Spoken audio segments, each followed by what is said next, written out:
So hello students, once again আমি আকৌ লগ পালো আমি মোশন ইন এ প্লেন পঢ়ি আছিলো সো তাৰে আমি চাওঁ আৰু কেইটামান বস্তু সৰু বস্তু কেইটামান যেনে trajectory path or trajectory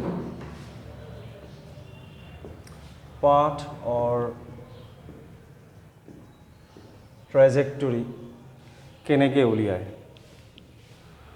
suppose আমাৰ অবজেক্টটো ইকুৱেশ্যন অফ মোশনটো দিয়া থাকিব তাৰ পৰা আমি পাথ বা ট্ৰেজেক্টৰীটো উলিয়াব লাগে suppose মই এটা এক্সাম্পল ললো the equation of motion of the object is given by this way x coordinate to এনেকুৱাকৈ চেঞ্জ হৈছে x equal to a sin omega t and y coordinate to এনেকুৱাকৈ চেঞ্জ হৈছে a cos omega t so x coordinate আৰু y coordinate of the object টাইমৰ লগত এনেকৈ change হৈছে so এটা অবজেক্টৰ ট্ৰেজেক্টৰী বা পাথটো ওলাব লাগে so ট্ৰেজেক্টৰী বা পাথ বুলিলে আমি কি বুজো সাপোজ অবজেক্ট এটা ষ্ট্ৰেইট লাইনত মুভ কৰিছে এটা অবজেক্টৰ যেটো ইকুৱেশ্যন অফ মোশন হবে তো y = mx + a ফৰ্মত আহিব ষ্ট্ৰেইট লাইনত মুভ কৰিলে পাথটোৰ যেটো ইকুৱেশ্যন এই ইকুৱেশ্যনটো এটো ফৰ্মত আহিব এটা এই ইকুৱেশ্যনটো কি আমি দেখিলো it is a relation between y and x so x আৰু y ৰ মাজত এটা ৰিলেশ্যন য'ত কি হ'ব টাইমটো থাকিব নোৱাৰিব so আমি কি কৰিব লাগিব তেন্তে ইকুৱেশ্যনৰ পাথটোৱে আমাক ট্ৰেজেক্টৰীটো দিব so ইকুৱেশ্যনৰ পাথৰ যদি ইকুৱেশ্যন সেই ইকুৱেশ্যনটোৱে আমাক ট্ৰেজেক্টৰীটো কি হ'ব কৈ দিব যদি বোলে ইকুৱেশ্যনটো ষ্ট্ৰেইট লাইনৰ ইকুৱেশ্যন আহিছে অবজেক্টটো ষ্ট্ৰেইট লাইনত মুভ কৰিছে ইকুৱেশ্যনটো বোলে পেৰাবোলাৰ ইকুৱেশ্যন আহিছে অবজেক্টটো পেৰাবোলাত মুভ কৰিছে তেনেকুৱা so আমি কি কৰিব লাগিব সেই পাথৰ ইকুৱেশ্যনটো উলিয়াব লাগিব আৰু ইকুৱেশ্যনটো কি ইকুৱেশ্যনটো y আৰু x ৰ মাজত এটা ৰিলেশ্যন য'ত টাইমটো থাকিব নোৱাৰিব so তেন্তে আমি কি কৰিব লাগিব এই যেটো আমাক ইকুৱেশ্যনকে দিয়া আছে ইয়াতো আমি কি কৰিব লাগিব টাইমটো এলিমিনেট কৰি x আৰু y ৰ মাজত এটা ৰিলেশ্যন উলিয়াব লাগিব so তাৰ কাৰণে আমি কি কৰিম আমি x square plus y square যদি কৰো আমি কি পাম a স্কয়াৰ আহিব sin স্কয়াৰ থিটা প্লাস cos স্কয়াৰ থিটা 1 হৈ যাব সো তেন্তে এইটো হল আমাৰ ইকুৱেশ্যন এতিয়া এই ইকুৱেশ্যনটো কিহৰ ইকুৱেশ্যন বাৰু আমি জানো এটা সাৰ্কুলাৰ ইকুৱেশ্যন সো অবজেক্টটো এটা সাৰ্কুলত মুভ কৰিব সো এটা সাৰ্কুলাৰ ইকুৱেশ্যন হয় সো অবজেক্টটো সাৰ্কুলত মুভ কৰিব তেনেকুৱা যদি বোলে আমাক ইকুৱেশ্যনটো এনেকুৱাকৈ দিয়ে বেলেগ এটা এক্সাম্পল মই লওঁ এক্সাম্পল লৈ আমি কৰিব লাগিব ইকুৱেশ্যনটো বোলে এনেকুৱা x = a sin omega t y = b cos omega t তেতিয়া আমি কেনেকৈ কৰিম তেতিয়া আমি কি কৰিব লাগিব এটো x/a কৰিব লাগিব আৰু এটো y/b কৰিব লাগিব তাৰ পিছত আমি স্কয়াৰ কৰি এড কৰিব লাগিব x² / a² + y² / b² equal কি হৈ যাব 1 সো এইটো কি হ'ব এটো এলিপ্সৰ ইকুৱেশ্যন সো অবজেক্টটো এলিপ্টিক পাথটো এলিপ্টিকেল হ'ব তেনেকুৱা আৰু এটা এক্সাম্পল লওঁ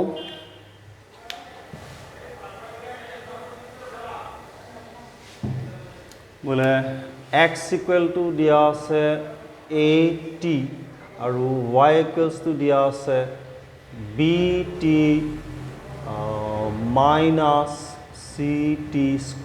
So এনেকুৱা যদি হয় এতিয়া আমি কেনেকৈ কৰিম সো পাথটো উলিয়াওতে সদায় আমি ম্যাথমেটিক্সে কৰিব লাগিব ম্যাথমেটিক্যাল টেকনিকে ইউজ কৰিব লাগিব সো এইটোত আমি কি কৰিম এই ইয়াৰ পৰা আমি ইকুৱেশ্যন 1 ৰ পৰা আমি t2 উলিয়াই লম 1 ৰ পৰা যদি t2 উলিয়াও x/a আহিব সো 2 নম্বৰ ইকুৱেশ্যনৰ সেইটো যদি আমি পুট কৰি দিম এটো equation number 2 so y = b into x/a minus c into x² / a².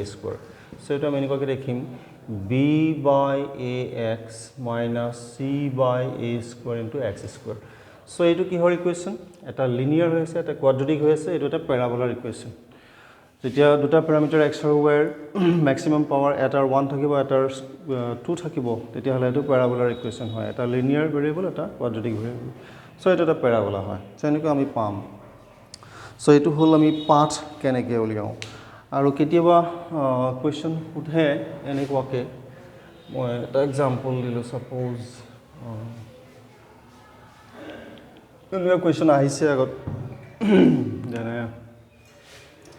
position vector of the object r is given by a cos omega t I cap plus a sin omega t j cap. So position vector এনেকুৱাকে দিয়া আছে. So position vector আমি সদায় লিখিব পাৰো কেনেকুৱাকে r is equal to x I cap plus y j cap. So ইয়াৰ পৰা compare কৰি আমি x টো লিখিব পাৰো কেনেকৈ x equal to a cos omega t, y is equal to a sin omega t. So x আৰু y ইয়াৰ পৰা আমি উলিয়াই ল'ব লাগে. কেতিয়াবা আমাক সোধে যে a এনেকৈ পজিশ্যন ভেক্টৰটো দিয়া আছে, তাৰ পৰা আমি উলিয়াব লাগে whether that position vector is perpendicular to the velocity or position vector is parallel to the velocity বা acceleration is perpendicular to velocity, acceleration is parallel to velocity এনেকৈ উলিয়াবলৈ আহে. So সেই ক্ষেত্ৰত আমি কি কৰিব লাগিব, এই ইকুৱেশ্যনটোক ডিফাৰেঞ্চিয়েট কৰি আমি ভেল'চিটি উলিয়াই ল'ব লাগিব. ভেল'চিটি কিমান আহিব আমি যদি ডিফাৰেঞ্চিয়েট কৰোঁ minus a omega sin omega t I cap plus a omega cos omega t j cap. তাৰপিছত ইয়াক আকৌ ডিফাৰেঞ্চিয়েট কৰি আমি এক্সেলাৰেশ্যনটো উলিয়াই লওঁ. এইটো কৰিলে আহিব minus a omega square cos omega t I cap minus a omega square sin omega t j cap. Now এতিয়া যদি আমাক সোধে r v আৰু a এইকেইটাৰ মাজত কোনকেইটা পাৰপেণ্ডিকুলাৰ কোনকেইটা প্যাৰেলাল, তাৰ কাৰণে আমি কি কৰিম ডট প্ৰডাক্ট লৈ চালে হ'ল. সাপোজ বোলে a আৰু v পাৰপেণ্ডিকুলাৰ হয় নে নহয়. সো a ডট v কৰি চাম আমি যদি a ডট v কৰি চাওঁ, যদি 0 ওলায় তেতিয়াহ'লে আমি লিখিব পাৰিম যে a is perpendicular to v, আমি গম পাম. যদি 0 নোলায় তেতিয়া আমি ক'ব পাৰোঁ যে পাৰপেণ্ডিকুলাৰ নহয়.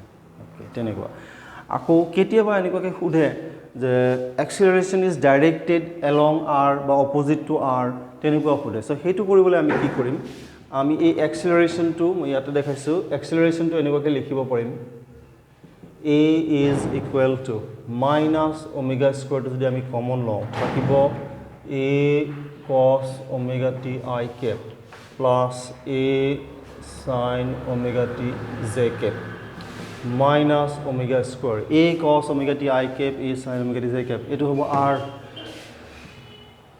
সো ইয়াৰ পৰা আমি দেখি আছোঁ যে এক্সেলাৰেশ্যনৰ ডাইৰেকশ্যন হ'ব মাইনাছ r ভেক্টৰৰ ডাইৰেকশ্যন. নাও আমি r ভেক্টৰৰ ডাইৰেকশ্যন চাওঁ. এইটো যদি অবজেক্টৰ পজিশ্যন হয় ইয়াৰ পৰা ইয়ালৈ, এইটো হ'ব r ভেক্টৰৰ ডাইৰেকশ্যন. ওকে, আমাৰ এক্সেলাৰেশ্যনটো আছে opposite to r minus r ডাইৰেকশ্যনত. মানে কি হ'ব, এক্সেলাৰেশ্যনৰ direction is radially inward but towards the origin.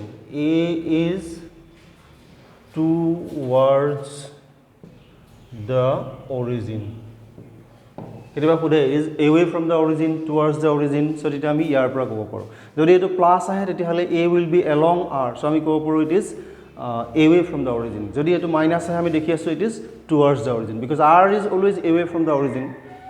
গতিকে কেতিয়াবা এইটো কথাও সোধে. সো এনেকুৱা কুৱেশ্যনবিলাক আমি এনেকৈ কৰিব লাগিব. সো এইটো হ'ল আমাৰ পাঠৰ কথা. সো বাকী আৰু প্ৰজেক্টাইল মোশ্যন এইবিলাক আছে. সো এইটো ভিডিঅ' আমি বেছি দীঘল নকৰোঁ, সৰুকৈ থাকক.